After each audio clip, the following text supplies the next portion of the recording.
Hello everyone! For today's video ay magre-relax tayo. So pupunta tayo sa isa sa mga private resort sa Pansol, Laguna.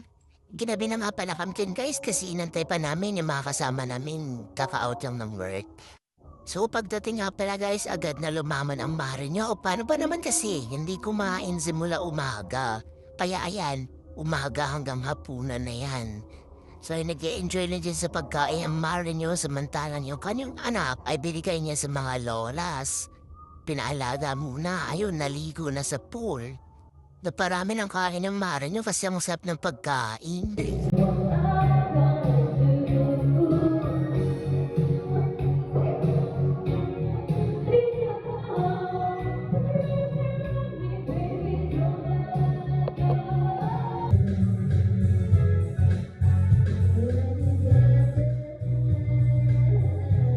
So after namin kumain at magkaraoke, ayan, pinaanlawan ko na yung anak ko at pinabihisan ko na kasi papatulogin na. Pero ayan, mukhang matutulog ba yan sa lagay na yan? Dinambahan yung mga kama, tapos kusang bababa, akala marunong bumaba. Nagulat ako guys kasi marunong parang siyang bumaba. Ang dami nang natututunan ng anak ko, mag-iisang taon pa lang yan. Grabe. After magpatulog ng anak, ayan, tingnan nyo ang mara nyo, nagmamagaling, magbibilliards daw kalaban yung sarili. Sino kayo dyan?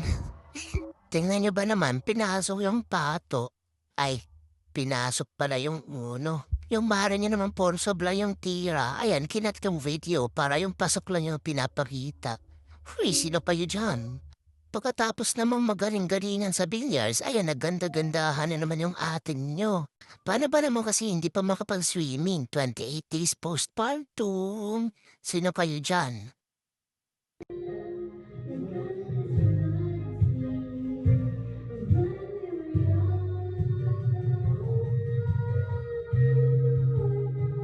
Tapos ng atin yung maganda-gandaan, ayan, kumanta ulit kasi walang magawa at inabot na ng umaga. So 6 a.m. na yan guys, ganyan pa rin yung view dyan sa Pansol Laguna. Tingnan nyo sobrang foggy. Huy, foggy. At iyan, kasi nasa bundok nga, siyempre malamig. So yan, puro resort yung paligid at kita nyo yan, sobrang ganda. Nasa taas ng bundok yung simbahan. Tapos color pink pa. Dito inamaga na rin sila kakaligo. Panis.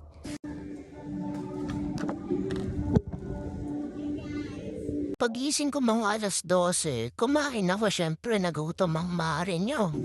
Kaya yung anak pa niya pa rin din nakikita kasi nga, nasa lola niya. Naalagaan siya kasi bawal pa akong ubuhat.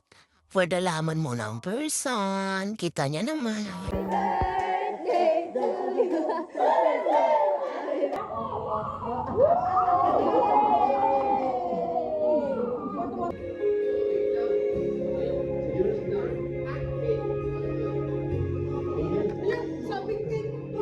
After lumamon guys, kinantahan na ng happy birthday sila yung may mga birthday at syempre kasama yung anak ko kasi mag-1 year old na siya.